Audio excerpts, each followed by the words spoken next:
Olá, queridos, a paz do Senhor Jesus. Que bom nós estamos aqui novamente para ministrar essa aula de escola dominical. Hoje vamos falar sobre o Evangelho de Mateus, tá bom? Vou fechar minha imagem aqui para que a gente possa visualizar melhor o material, tá? Então aqui nós vemos o Mateus, né? Mateus ele foi um livro ali que ele abre um grupo ali dos 4 evangelhos, né? Então ele é visto ali como uma ponte, tanto entre o Antigo Testamento como o Novo Testamento, né? E faz esse paralelo entre os judeus e os gentios, tá bom? Então o estilo literário ali do Evangelho de Mateus, né? Ele traz ali essas características, né?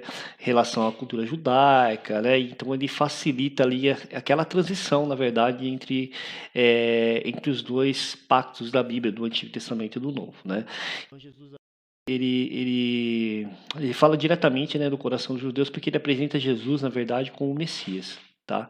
Então o Mateus ele tinha esse objetivo de mostrar para os judeus novos convertidos que Jesus é o Filho de Deus, tá? Você pode estar lendo todo o material aqui, dando um pause e estar lendo. Eu vou estar passando para a gente ser mais objetivo. Então aqui tem a visão panorâmica, né, as informações básicas, né, o grupo evangelhos sinóticos, né? O autor, o evangelho sinótico a gente aprendeu na aula passada, que são os evangelhos que são parecidos, né? Mateus, Marcos, Lucas. Só o evangelho de João que o texto, tem vários textos que não tem nos outros evangelhos, tá bom? Então, Mateus ali, ele era um cobrador de impostos, né? Ele era ali para os judeus não gostavam dele porque ele era judeu e ele cobrava imposto de Roma, dos judeus, tá bom? Aqui está o local onde que foi escrito, alvo, né? A gente já falou que é os judeus, versículos-chave e expressões. Aqui está o esboço, né, de Mateus, você pode estar anotando, lendo, e qualquer sentença. Mateus ele mostra Deus agindo na história por meio de Jesus, né, rei, e apresenta ensinamentos do próprio mestre. Então aplica ali o contexto mais judaico, tá? E temas em destaque, né, ele é conhecido como Evangelho dos Sermões, né, ali. Então, por volta do segundo século da era cristã, ficou reconhecido que o evangelho estava dividido propositalmente por o autor por 5 sermões. Daí ele fala assim, cada um se abre com atividades ministeriais de Jesus seguidas de sermões e fecha com seu uso de expressões conhecidas como colofão, né? Vejamos essas estruturas aí no quadro a seguir. Então aqui está a estrutura, né, que a gente fala ali do Sermão do Monte, da igreja, né, das 7 parábolas, da conduta da igreja, das últimas coisas. Esse colofões aqui é quando Jesus acabou, tendo acabado Jesus, tendo Jesus profetizado, concluindo Jesus, tendo Jesus acabado, né? Então, assim, você pode estar lendo aqui os textos, tá? Então, as repetições frequentes da palavra reino, né? O reino dos céus.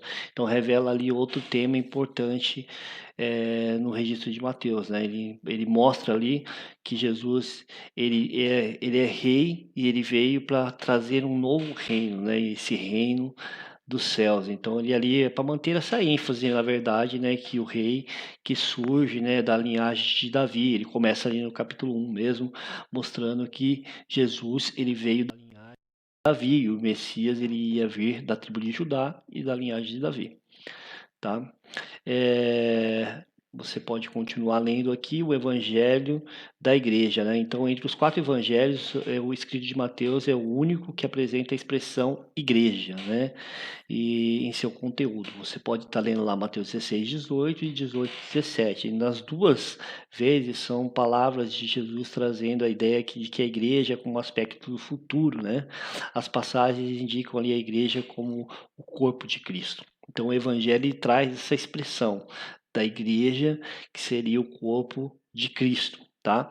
O evangelho da autoridade messiânica, né? Então ele traz essa questão de Jesus é o Messias escolhido de Deus, que foi profetizado através dos profetas do Antigo Testamento, né? Assim como nós vemos, né, em Isaías capítulo 53, como nós vemos, né, outras palavras do Antigo Testamento que apontam, Jesus, que ele seria o Messias, né? Então ele traz muito essa questão aí, Mateus enfatizando que Jesus é o Messias, por isso que ele foi escrito diretamente para os judeus novos convertidos, tá bom? Então aqui ó, somente a um povo que dava imensa importância a essa genealogia, né? Que poderia ser destinado ao tal evangelho. Ou seja, os judeus, eles queriam saber, ó, da onde que Jesus veio, de qual tribo que ele era, de qual linhagem que ele era, né? O Messias só pode ser da linhagem de Davi, então ele enfatizou bastante isso. Então, um grande propósito ali era comprovar que Cristo é o Messias, tá bom? Então, Mateus para os dias de hoje. Os ensinos do Evangelho são atemporais, ou seja, né, assim como valeram para os ouvintes da época, eles valem para a igreja nos nossos dias, tá? Eles não é porque valeu somente para os judeus da época, não, ele vale para a igreja, né? Ali traz os ensinos de Jesus. Então, você crê que a mensagem de Mateus é atemporal? Nós cremos, né? Temos que crer. Você crê que os temas e a estrutura do livro foram também ações do Espírito Santo inspiradas pelo escritor? Sim, né? Então, esse tem que ser uma convicção no nosso coração. Então, ele traz ali também as palavras do reino, né? As parábolas do reino.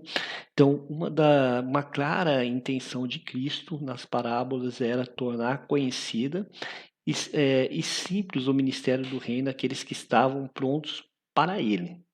Então, assim como tornar obscuros os mesmos ministérios aos rebeldes, tá bom?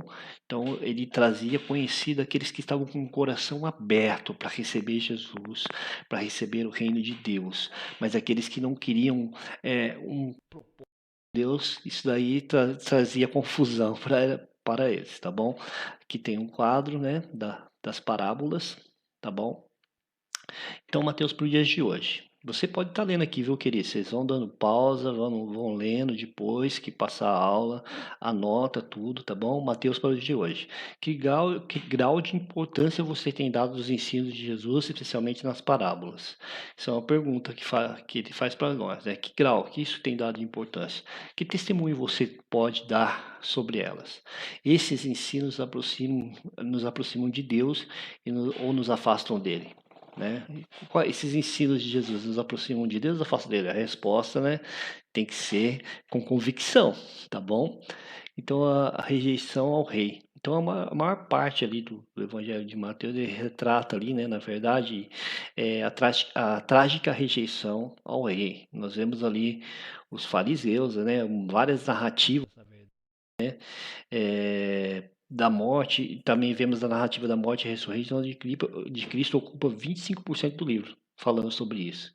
Então, à medida que Cristo ele identificava com fatos e efeitos que chocavam as tradições judaicas, a liderança opunha ainda mais a ele, né? Então, na verdade, toda ali os fariseus, os saduceus, os povos religiosos queriam se opunham contra ele, porque não acreditavam que Jesus era o Messias, o filho de um carpinteiro é o Messias. Então havia ali uma rejeição, na verdade, de Jesus, aí que a gente vemos o texto, tá bom? Que é a rejeição identificada à medida que as reivindicações do rei se chocavam com tradições judaicas, tá bom? E aqui tem outros textos também. Vamos aqui para o dia de hoje. Jesus foi rei rejeitado pelos seus, rejeitados pelos judeus, e tem sido rejeitado por muitos até o dia de hoje. Sim. Então, quando você rejeitou ou tem rejeitado, quanto, na verdade, você rejeitou ou tem rejeitado o rei? Essa pergunta para nós. Se você ainda não se decidiu por Cristo, faça isso ainda hoje. Para quem está assistindo o vídeo e não se converteu, este é o tempo, tá bom? Então, Mateus na prática, né? Embora Mateus tenha escrito pelos cristãos judeus, seu evangelho também é um livro que apresenta valores práticos para a igreja no nosso tempo. Então, nós vejamos algum deles. O livro é um livro prático do Evangelho, o livro que identifica o valor, né, do Antigo Testamento para os cristãos. É o livro que mostra a prioridade, né, a prioridade do reino, da vida do cristão. É um livro que apresenta o reino vindouro, como herança aos filhos de Deus. É um livro que ensina o valor da Bíblia. Deus é um livro que alicerça, né, a ideia de que estamos sobre o reinado de Cristo, mas ainda esperamos pelo reino glorioso. Então, Mateus, para os dias de hoje. O Evangelho é prático, né, é a prática da ordem de Jesus a nós, tá bom? Então, nós devemos nos lembrar que o Evangelho deve nos levar a anunciar por meio de palavras e atos, né? Quando nós temos que anunciar em meio de palavras e atos. Como que é isso? Não adianta eu só falar para o meu próximo que Jesus o ama se eu não amo ele, entendeu? Eu também, por exemplo, eu falo que eu vou lá e faço um monte de coisa para o meu próximo e eu não amo a mim mesmo. Né? Então, amar é o próximo como a ti mesmo. Então, se ame e ame teu próximo. Mas primeiro você tem que se dar valor. Tem que ser a medida, tem que ser junta, né? Então a conclusão é que o Evangelho ele é escrito por Mateus para nos apresentar que Jesus Cristo é o Rei, para apresentar que Jesus é o Messias, que ele é o prometido, que do Antigo Testamento para o Novo Testamento, que ele é o Messias, né? Ele traz essa maneira mais temática, mais prática, né? Ele traz esses fundamentos ali do cristianismo. Então, tristicamente, ele relata, na verdade, que o povo de Deus rejeitou Jesus, mas ele mostra qual importante é o reino de Cristo na vida dos que creem em seu nome.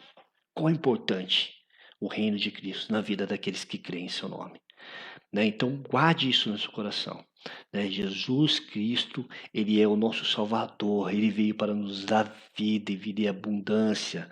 Tenha isso em certeza no seu coração, que você nasceu para ser feliz, que você nasceu para ser vitorioso. Nosso Rei, né? Apesar das lutas, dificuldades que estamos passando nessa pandemia, sabe que Deus está com você. Então, ao invés de nós ficarmos preocupados e ligamos a televisão e ficar vendo um monte de notícias, um monte de coisa, vamos continuar orando, buscando, crendo, participando das aulas, fazendo nossos devocionais diários e Deus vai te abençoar, tá bom? Então, aqui é a leitura para o dia da semana, depois você pode estar lendo, pega esse mesmo vídeo, dá um pause, anota aí no seu caderno, né? A leitura, que tem as perguntas, tá bom? Que Deus abençoe vocês e que vocês possam rever essa aula para que vocês possam fixar e anotar todas as passagens. Deus abençoe, né? Vamos lá, deixa eu pegar aqui que eu não lembro como que eu faço para me mostrar eu de novo na tela aqui para vocês. Eu acho que eu não vou conseguir, viu, gente? Vamos lá? Não vou conseguir. Eu pensei que eu conseguia. Eu não vou conseguir, tá bom? Deus abençoe vocês. Fiquem com Deus. Até mais. Abraço.